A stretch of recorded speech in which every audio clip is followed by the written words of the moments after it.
Hello friends, welcome to English literature friends. जैसा कि आपको पता है कि हम पीजीटी इंग्लिश स्क्रीनिंग एग्ज़ाम की प्रिपरेशन कर रहे हैं, तो फ्रेंड्स उसी सीरीज़ में आज हमारी 4th क्लास रहने वाली है, जो कि रहेगी हमारी मॉडर्न एरा से रिलेटेड। इससे पहले फ्रेंड्स, अगर आपने क्लासेस नहीं देखी है तो हम डिस्कस कर चुके हैं रोमांटिक एरा और हमारा जो विक्टोरियन एरा है उसको, तो प्लेलिस्ट में आप देख सकते हो। काफ़ी इंपॉर्टेंट टॉप मोस्ट 100 क्वेश्चन हमने डिस्कस किए हैं, जिनमें हमने जो हमारे राइटर हैं उनके अदर जो वर्क रहते हैं उनको भी साथ साथ डिस्कस किया है। मीन्स जितने भी हमारे विक्टोरियन और रोमांटिक पीरियड के जितने भी हमारे राइटर्स हैं, पोइट्स हैं जो कि इम्पोर्टेंट है, उन सबको हम डिस्कस कर चुके हैं। आज की हमारी क्लास रहेगी जो कि मॉडर्न एरा से, मॉडर्न पीरियड से रिलेटेड रहेगी, जिसमें हम टॉप मोस्ट 100 क्वेश्चंस को ही डिस्कस करेंगे। ये फर्स्ट पार्ट रहेगा जिसमें हम 50 क्वेश्चंस को करेंगे। अगला जो पार्ट रहेगा उसमें लास्ट 50 क्वेश्चंस को हम डिस्कस करेंगे। तो फ्रेंड्स, काफ़ी इंपॉर्टेंट ये क्लास रहेगी। मॉडर्न एरा से रिलेटेड जितने भी हमारे राइटर हैं, पोइट हैं, उनको हम इस क्लास में डिस्कस करेंगे, थ्योरिकली भी और उनके जो क्वेश्चंस रहते हैं। और आप प्रैक्टिस लगा सकते हो, बता सकते हो आपके कितने क्वेश्चंस हैं वो एक्यूरेट हैं और कितने ऐसे क्वेश्चंस हैं जिनका आंसर आप नहीं दे पाए। तो इम्पोर्टेंट क्लास रहेगी। ये क्वेश्चंस हैं वो काफ़ी ज़्यादा, हम कह सकते हैं कि करीम है हमारे लिटरेचर के, हमारे मॉडर्न पीरियड की। तो लेट्स स्टार्ट करते हैं बिना किसी देरी के। तो सबसे पहले हम जान लेते हैं कि मॉडर्न जो एरा थी फ्रेंड्स, वो कब से कब तक थी। तो हमारे 1900 से हमारी मॉडर्न एरा शुरू हो गई है, जो कि हमारी 20th जो सेंचुरी है वहाँ तक का पीरियड। जितने भी इम्पोर्टेंट राइटर हुए हैं उनको हम डिस्कस करेंगे।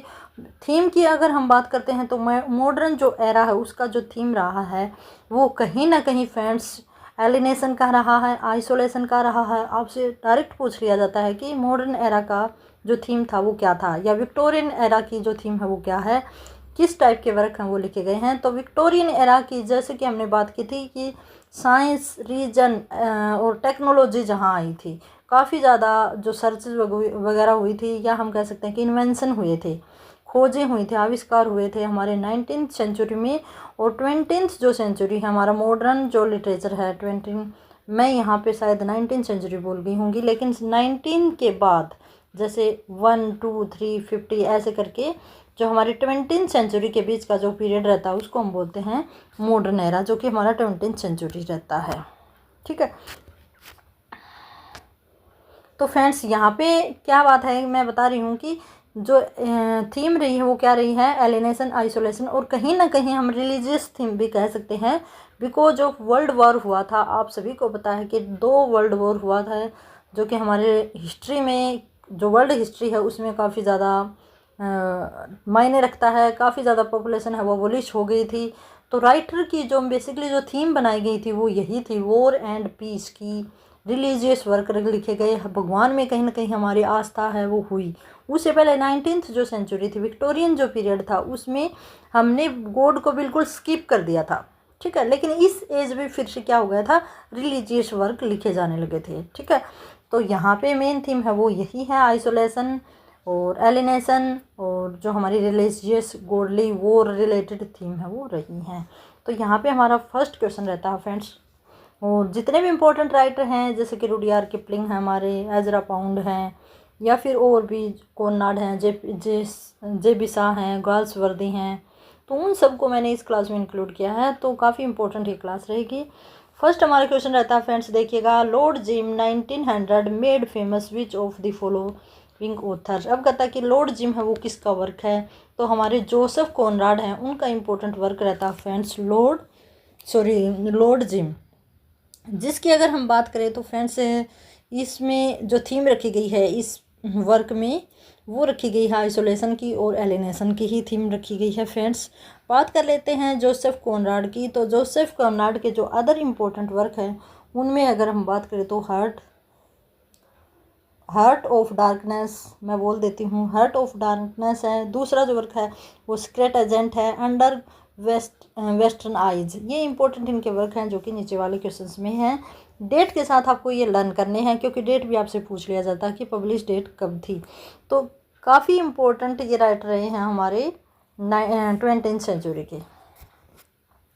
अब बात कर लेते हैं सेकंड क्वेश्चन की, which of the following novels of Conrad brings to the fore his anti Russian feeling. अब कहता है कि कौन सा ऐसा नॉवल लिखा गया है जिसमें इन्होंने एंटी रशियन फीलिंग को शो किया है। तो हमारा ऑप्शन नंबर 3 बिल्कुल ठीक रहता है। देखो फ्रेंड्स, इसकी जो थीम है वो क्या रही है, एलिनेशन और आइसोलेशन रही है। इसकी जो थीम है अंडर वेस्टर्न आइज, इसकी थीम क्या है, एंटी रशियन फीलिंग इसमें हमारे राइटर ने शो किया है। ठीक है फ्रेंड्स, तो ये हमारा वर्क रहता है अंडर वेस्टर्न आइज, जो कि 1911 में पब्लिश हुई थी। और ये बाकी हार्ट ऑफ डार्कनेस है 1902 में पब्लिश हुआ था। नेक्स्ट चलते हैं, who is the author of Conrad's Heart of darkness.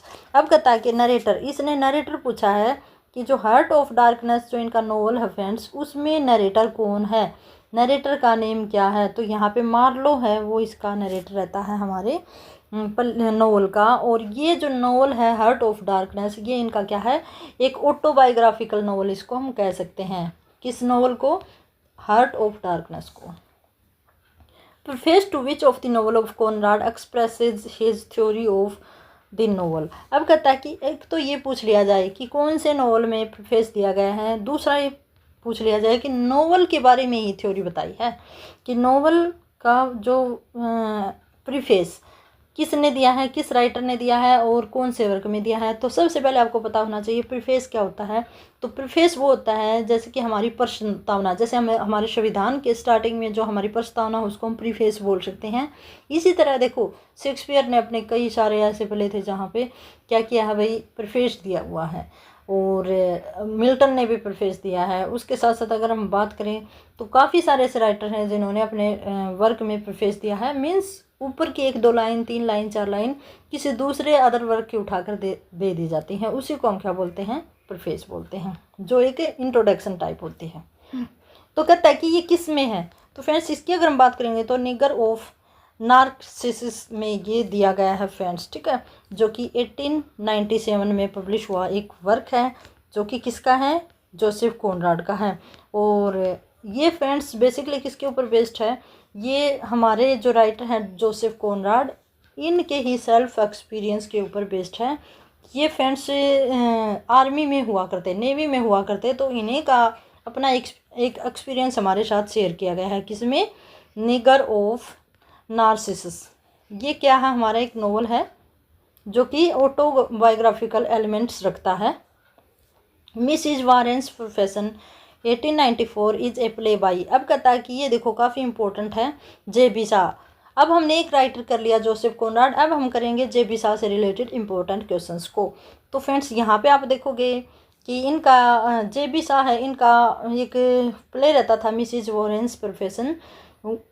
ठीक है फ्रेंड्स, और उसकी अगर हम बात करें तो हमारे जो जे.बी. शाह हैं, इनको नोबेल प्राइज़ इन लिटरेचर मिला हुआ है। सभी को पता है कब मिला है, 1925 में इनको नोबेल प्राइज़ मिला था। और इनके अदर वर्क की अगर हम बात करें तो मैन एंड सुपरमैन है, मैन ऑफ डेस्टिनी है, द डेविल्स डिसिपल है, मैन एंड सुपरमैन है, कैंडिडा, एप्पल कार्ट, काफ़ी सारे इनके वर्क हैं फ्रेंड्स, जो कि काफ़ी रोल अदा करते हैं हमारी मॉडर्न राइटिंग में। ठीक है फ्रेंड्स, और इनको नोबेल प्राइज़ मिला था 1925 में, याद रखना आपको। Which of the following plays of Shaw an anti romantic comedy as its subtitle. अब कहता है कि इस सब टाइटल से कौन सा वर्क लिखा है हमारे जे.बी. शाह ने। तो आर्म्स एंड द मैन है फ्रेंड्स, ये इसका टाइटल रखा गया है हमारे जे.बी. शाह ने। तो जे.बी. शाह है वो हमारे मेजर पाइनर राइटर माने जाते हैं 20th सेंचुरी के फ्रेंड्स। ठीक है, और काफ़ी सारे वर्क हैं जो इन्होंने पब्लिश करवाए हैं। ठीक है, और बात करें तो ये जो इनका वर्क रहता है friends, arms and the man, ये कब पब्लिश हुआ था, 1884 में पब्लिश हुआ था। ठीक है, डेट आपको सभी की लगभग लर्न करनी है, क्योंकि ये जो वर्क यहाँ पे दी गए हैं वो मोस्टली क्या रहते हैं, इंपॉर्टेंट ही रहते हैं। Which of the following plays of Shaw is a satire on bourgeois democracy. कहता है कि भाई जो हमारी बोर्गस क्या होता है, एक पूंजीपति, जैसे डेमोक्रेसी भी है लेकिन कैपिटलाइजेशन भी है उसमें। तो फ्रेंड्स, क्या कहता है कि ये थीम कहाँ से, कौन से वर्क में इन्होंने सटायर यूज किया है। तो दी एप्पल कार्ट है, उसकी ये थीम रहती है। ठीक है फ्रेंड्स, बाकी इन्हीं के वर्क हैं, आप देख सकते हो। Apple cart, man and Superman, Pygmalion, arms and the man, ये इन्हीं के जे.बी. शाह के ही वर्क हैं। Which of the following plays of Shaw is a tragedy. अब कहता है कि इन्होंने ट्रेजिडी भी लिखी है। तो कौन सी ट्रेजिडी है? तो सेंट जॉन है वो हमारी ट्रेजिडी है, जो कि 1923 में पब्लिश हुआ। इनका मोस्ट इम्पोर्टेंट वर्क रहता है वो among the following was a Fabian socialist, Fabian सुधारवादी। ठीक है friends.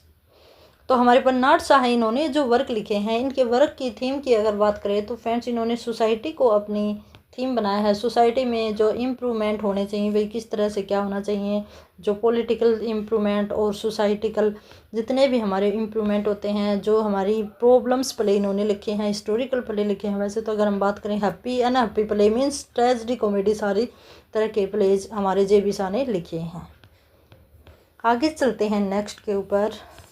The foresight saga 1906 to 1922 by Galsworthy is a. अब देखो हमने जे.बी. शाह के बाद हम क्या करेंगे, गाल्सवर्दी से रिलेटेड जो हमारे वर्क हैं उनको करेंगे। तो फ्रेंड्स यहाँ पे क्या है, फोरसाइट सागा है वो क्या है भाई, एक सीक्वेंस है, नोवेल का सीक्वेंस रहता है, सीक्वेंस ऑफ नोवेल रहता है फ्रेंड्स। ठीक है, सीक्वेंस ऑफ नोवेल्स मीन्स इसमें काफ़ी सारे नोवेल्स हैं। जे.बी. शाह की बात करते हैं तो जे.बी. शाह भी जाने जाते हैं जस्टिस के लिए, स्ट्राइफ के लिए। काफ़ी इनके भी क्या किस तरह की थीम रखते हैं वर्क, जो कि हमारे सोशल प्रॉब्लम से रिलेटेड हैं। ठीक है, उस टाइम पे जो जो इन्होंने प्रॉब्लम्स फेस की हैं सोसाइटी में, उन्हीं को अपना थीम बनाया है। और आपको पता होगा कि उस टाइम पे वर्ल्ड वॉर हुए थे, तो काफ़ी ज़्यादा जो लोगों ने फेस किया उसी के ऊपर इन्होंने अपने राइट डाउन किया है। अब बात कर लेते हैं कि जो गाल्सवर्दी हैं इनको नोबेल प्राइज़ कब मिला है। तो फ्रेंड्स 1932 में इनको क्या मिला है, नोबेल प्राइज़ मिला है। ठीक है, आगे चलते हैं। Galsworthy is best known by which of the following pledge. तो द सिल्वर बॉक्स है, इसके लिए जाने जाते हैं। 1906 में ये पब्लिश हुआ था। बाकी भी जो वर्क हैं वो इन्हीं के हैं, स्ट्राइफ, जस्टिस, लॉयल्टीज, और ये पब्लिश डेट भी आपको लर्न करनी है। आगे चलते हैं नेक्स्ट के ऊपर। The countess Kathleen 1892 by W.B. Yeats। अब देखो फ्रेंड्स, ये जो वर्क है ये 1892 में पब्लिश हुआ है, लेकिन इसको मॉडर्न एरा में इंक्लूड किया है। तो कई राइटर ऐसे हैं फ्रेंड्स जो कि जिन्होंने एक एज में भी लिखा है और दूसरी एज में भी लिखा है। इसी तरह हमारे शेक्सपियर हैं जिन्होंने क्या लिखा है, एलिजाबेथन पीरियड में भी लिखा है और जैकोबियन पीरियड में भी लिखा है। तो कई राइटर ऐसे होते हैं जो हमारे जैसे हम बोलते हैं ना प्री रोमांटिक, तो ये प्री मॉडर्न राइटर भी हम इनको कह सकते हैं, क्योंकि इनके जो वर्क है फ्रेंड्स ऐसा तो होता नहीं कि 19th सेंचुरी गई और 20th के लगते ही हमारी मॉडर्न एरा के वर्क आने शुरू हो गए। ये कुछ 1 या 2 डिकेड पहले होता है कि वर्क है उनका जो थीम है वो बदलती रहती है थोड़ी थोड़ी, मीन्स जैसे हमारे W.B. Yeats हैं, इन्होंने थोड़ा सा चेंज लेके आए। जो हमारे वर्क हैं वो हमारे जैसे रिलीजियस वर्क भी लिखे इन्होंने, और जो रिवोल्यूशन हुई थी उनके ऊपर भी वर्क लिखे। तो इस तरह से जो चेंजमेंट होता है फ्रेंड्स, जो एज का ट्रांजिशन पीरियड होता है वो 1 या 2 डिकेड पहले होता है। उसमें कुछ राइटर आगे की थीम अलग से थीम पर भी लिखना शुरू कर देते हैं। तो कहता है कि फ्रेंड्स कि दी काउंटेस कैथलीन है उसमें क्या हाईलाइट किया गया है, किसकी सिचुएशन को दिखाया गया है। तो फ्रेंड्स इसकी अगर हम बात करेंगे तो आयरस मैन जो हमारे W.B. Yeats हैं, पता है सभी को, आयरस पोइट राइटर रहते हैं। इन्होंने किसके ऊपर लिखा, आयरस मैन के ऊपर लिखा, जो आयरस जो पीपल थे उनके ऊपर ही लिखा है। और आप जानते होंगे W.B. Yeats ने जो हमारा क्या कहते हैं काफ़ी अच्छी पोइम्स लिखी हैं, जैसे 1916 the second coming, the lake of island spree, इस तरह के वर्क लिखे हैं। पॉलिटिकल और आयरस मोरलिटी के ऊपर, लाइफ पीजेंट लाइफ के ऊपर इन्होंने अपने वर्क लिखे हैं। Yeats's sequence of plays on Baile's strand 1903 is concern with the heroism of. अब कहता है कि इनका एक सिक्वल आया था फ्रेंड्स, ठीक है, जो कि 1903 में आया था। ये पूछ लिया जा सकता है आपसे। तो ये कहता है कि किसके हीरोइज्म पर लिखा गया है, तो कुकुलियन के ईयर ये लिखा गया है। ये यहाँ का क्या रहा होगा, मेन कैरेक्टर रहा होगा। आगे है the Japanese Noh drama which Yeats and Pound followed is essentially. अब कहता है कि जापानीज एक ड्रामा की टर्म है फ्रेंड्स, नो, जिसमें सिम्बोलिज्म का काफ़ी ज़्यादा यूज किया जाता है। तो कहता है कि एजरा, ये मैंने बता ही दिया इसमें कि जो जापानीज ड्रामा रहता है नो, उसमें से हमारे येट्स और एजरा पाउंड ने क्या कलेक्ट किया है। तो उसमें बेसिकली सिंबॉलिक वर्क वो लिखे जाते थे। तो इसी तरह की जो सोर्स को बेस बनाकर यीट्स और एजरा पाउंड ने भी अपने वर्क लिखे हैं।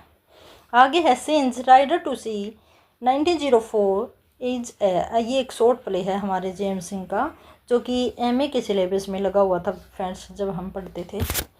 Whose ambition was it to achieve political and legendary drama. अब कहता है कि कौन सा ऐसा राइटर है जिन्होंने अपनी थीम है वो पॉलिटिकल और लेजेंडरी ड्रामा रखी है। तो फ्रेंड्स सभी को पता है डब्ल्यू.बी. येट्स है, उन्होंने आयरस पॉलिटिक्स के ऊपर और जो लेजेंड होते हैं उनके ऊपर, जो फेरी टेल्स होती हैं उनके ऊपर, और आयरस कंट्री साइड है उसके ऊपर लिखा है।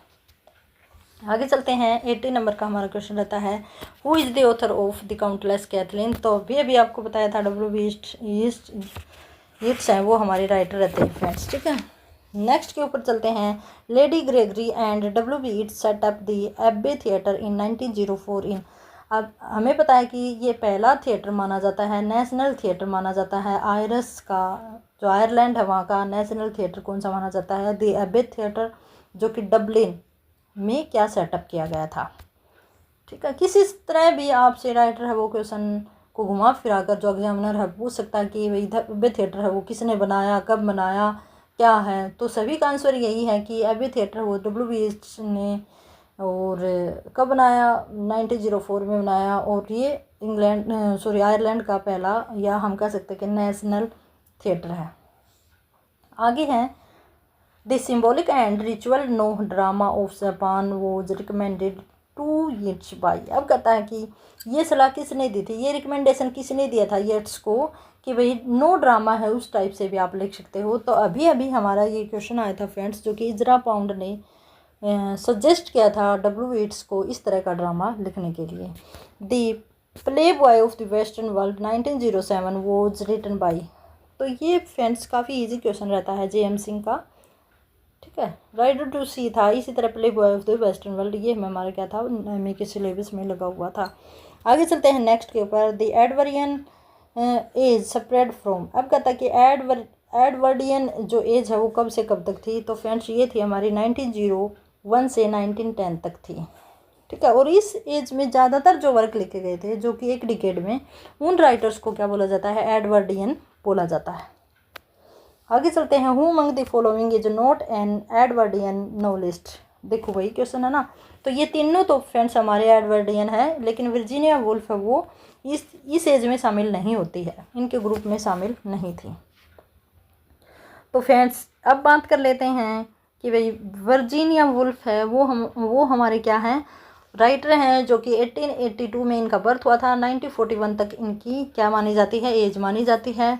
वहीं अगर बात करें तो इनके इम्पोर्टेंट वर्क हैं वो कौन कौन से हैं, Mrs Dalloway, to the lighthouse, a room of one's own, ये इंपॉर्टेंट इनके वर्क रहते हैं, तो इनको आपको ध्यान में रखना है। Who is the author of the old wives' tale 1908।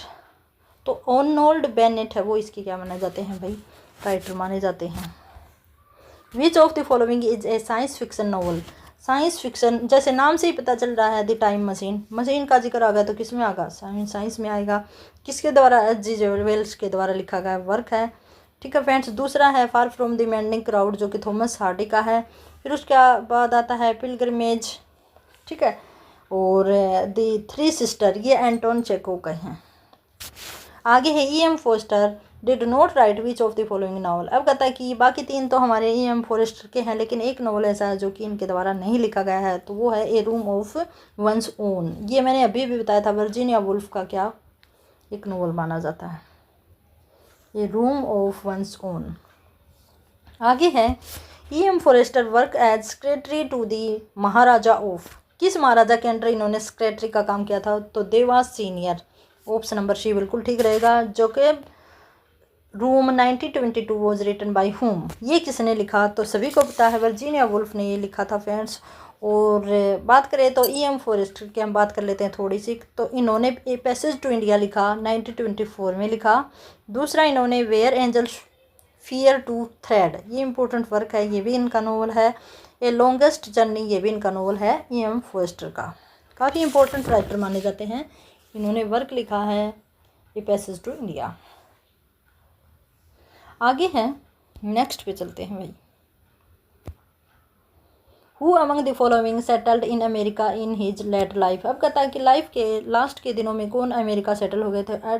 तो एल्डोक्स हैक्सले हैं, वो हम इंग्लैंड से कहाँ शिफ्ट हो गए थे भाई, अमेरिका में। Who among the following said I have decide like every artist to create a little word out of the beautiful, pleasant and significant things of the married and clumsy world। तो W B Yeats ने लिखा है, काफ़ी अच्छी क्योटेशन है, कैसे भी करके आपसे पूछी जा सकती है फ्रेंड्स।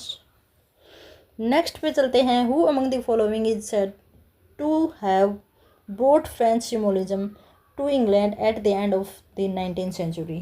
तो यहाँ पे हमारा आर्थर शिमन है, उन्होंने इस तरह के सिम्बोलिज्म यूज किए थे इंग्लैंड में फ्रेंड्स। और ये फ्रेंड्स इन्होंने एक जो हमारे मूवमेंट है उसके भी पार्ट माने जाते हैं, पायनर माने जाते हैं। The descendant movement in literature, जो कि 1893 से शुरू हुआ था। और ये क्या था फ्रेंड्स, इस टाइम पे जो हमारा देखो 1893 है ना, तो 1893 में क्या था फ्रेंड्स, जो हमारे रीजन, डाउट, मशीनरी, रिसर्च से रिलेटेड वर्क होने शुरू हो गए थे। तो उनका क्या होने लगा था, डिकेडेशन होने लगा था। और नई थीम थी, जैसे रिलीजियस थीम, वॉर से रिलेटेड थीम, आइसोलेशन, ये इस प्रकार के थीम के ऊपर वर्क है वो लिखे जाने लगे थे। आगे है next. We were the last romantics appears in a poem by. अब कहता है कि एक कोटेशन है, एक लाइन है, ये किसके द्वारा यूज की गई है। तो फ्रेंड्स इसकी अगर हम बात करेंगे तो ये हमारे डब्ल्यू बी येट्स ने यूज की थी। इनकी एक पोएम थी फ्रेंड्स, कूल पार्क एंड, ये आप याद रख लो, बारी दबे आ जाए तो, बेली ली। ये है फ्रेंड्स जो कि 1931 में लिखी गई एक पोएम थी। और डब्ल्यू बी येट्स को आपको पता होगा जो नोबेल प्राइज़ इन लिटरेचर मिला था वो 1923 में मिला था, अगर मैंने आपको नहीं बताया है तो। आगे चलते हैं। मडगोन सेड द फॉलोइंग अबाउट हुम।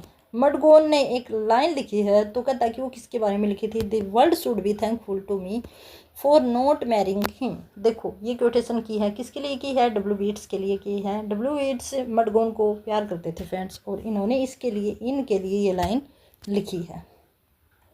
आगे हैं। Who among the following was not a war poet. अब देखो 19th सेंचुरी में तो इस तरह के वर्क थे, लेकिन जो हमारी 20th जो सेंचुरी है उसमें जो वर्क होने लगे थे ना भाई, वो वॉर से रिलेटेड भी होने लगे थे। तो ऊपर वाले तीनों तो हमारे वॉर रिलेटेड पोइट हैं, लेकिन ए सी स्विन वन है वो हमारे वॉर रिलेटेड पोइट नहीं है।